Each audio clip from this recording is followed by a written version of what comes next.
This is a strategic disaster. Harry, you can't preach about how you're giving your children space out of the public eye while your wife has just posted another picture of them, photoshopped to sell a candle named after them, while also revealing a full-on face shot of the child as a baby. So you can't preach when you're doing the exact thing you claim to be so bad. Here's the deal. I am not mad at any photoshopping because, as we've seen already, Meghan is completely inauthentic. Her only authenticity is in her inauthenticity, if you will. Yet Meghan sort of posts these pictures which all appear to be artificially altered in some ways. Can we just start with Harry's hair? Like, you know, even in 2018, he didn't have hair like that. So definitely the hair has been made fuller, but yes, it's the actual pictures of the children which are always so weird. There is something deeply unsettling about a grandfather discovering his grandson's birthday the exact same way strangers on the internet do, through a perfectly timed Instagram post. No private phone call, no family gathering, no quiet moment behind closed doors. Just another polished photograph released to millions of people at the same time. And that is exactly where the controversy surrounding Archie's 7th birthday began. Because for many critics, this no longer looked like a simple family celebration. It looked carefully managed, carefully staged, and perhaps designed to send a much larger message. Harry and Meghan have nothing to do with fair play. In the very beginning, when they first arrived, they had kind of asked fair play, like, hey, we might be interested with Archwell and whatnot. And guess what happened? They never followed up. And in fact, people at Fair Play kind of realized what they wanted was money to go through Archwell to go to Fair Play. They gave absolutely no support, but at the same time, they like to take all the credit. Meghan is all about supporting Meghan. She claims that she has supported women for years, and now it's finally time to stand up for herself. Show me the women that you've supported, girlfriend. Thomas Markle is now 80 years old, living quietly in Mexico, watching his grandson grow up through headlines instead of memories. Every new photo becomes another public event rather than a private family moment. This year's birthday post immediately exploded across social media after Meghan shared emotional images of Archie and Lilibet online. One photograph showed newborn Archie sleeping peacefully on Harry's chest shortly after birth. Another showed the children standing near the ocean beside a dramatic mountain backdrop. The pictures appeared warm, cinematic, and deeply personal. But within hours, online users started questioning whether parts of the images had been digitally altered. Harry and mostly Meghan, it seems, are actually really obsessed with the titles. Meghan and Harry care a lot about those titles, and they say that they don't, but they clearly do. There's a huge hypocrisy here given Catherine, Catherine suffering from cancer, was hauled over the coals, especially in the American mainstream media. It was like she was the devil incarnate. Most of the attention quickly focused on Harry's appearance, particularly his hair, which many critics claimed looked noticeably fuller than it had in publicly available photos from that same period. On the surface, it seemed like a small observation, but almost instantly, the conversation became much bigger than hair or editing. Critics pointed directly to what they saw as a royal double standard. When Princess Catherine previously released an edited family photograph, international media outlets spent days demanding explanations and transparency. Television panels debated authenticity.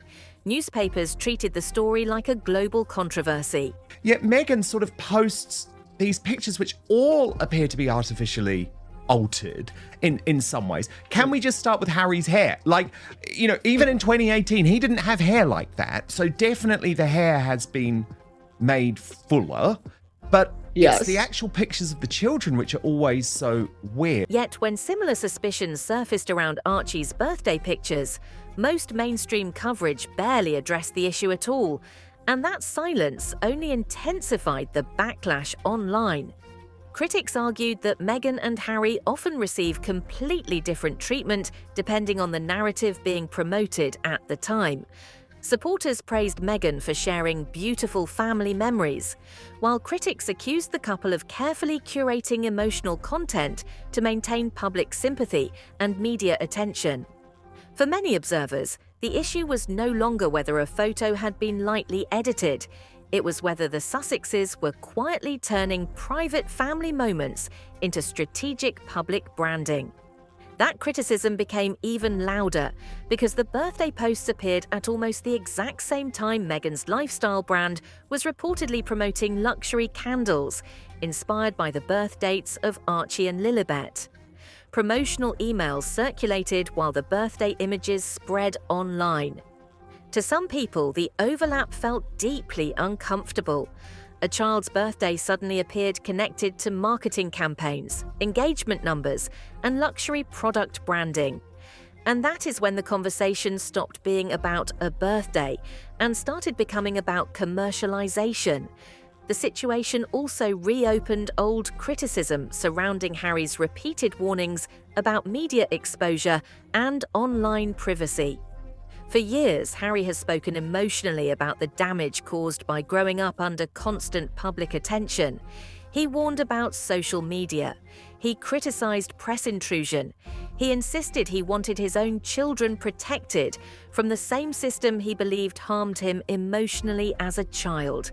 That is why moments like Archie's birthday create such intense backlash online. Critics believe the message no longer matches the behavior. They argue the couple publicly condemns media exposure while simultaneously controlling and monetizing carefully selected moments from their children's lives. Meanwhile, Thomas Markle remains thousands of miles away, watching all of this unfold from a distance. Whether people sympathize with him or not, many viewers still find the situation undeniably sad. 7 years have passed, and by his own account, he still has never truly been part of Archie's life. Every milestone arrives through a screen. Every birthday becomes another public headline instead of a private memory shared within a family. And over time, even some former critics have started admitting that several of Thomas Markle's earlier warnings about image management and narrative control suddenly seem far more believable than they once did. The timing surrounding Archie's birthday also raised eyebrows for another reason entirely.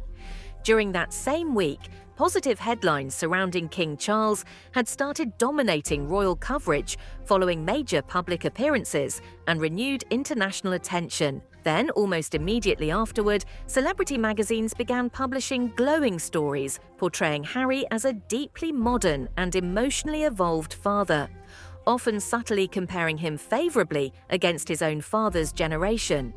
To critics, the sudden shift in media focus did not feel accidental.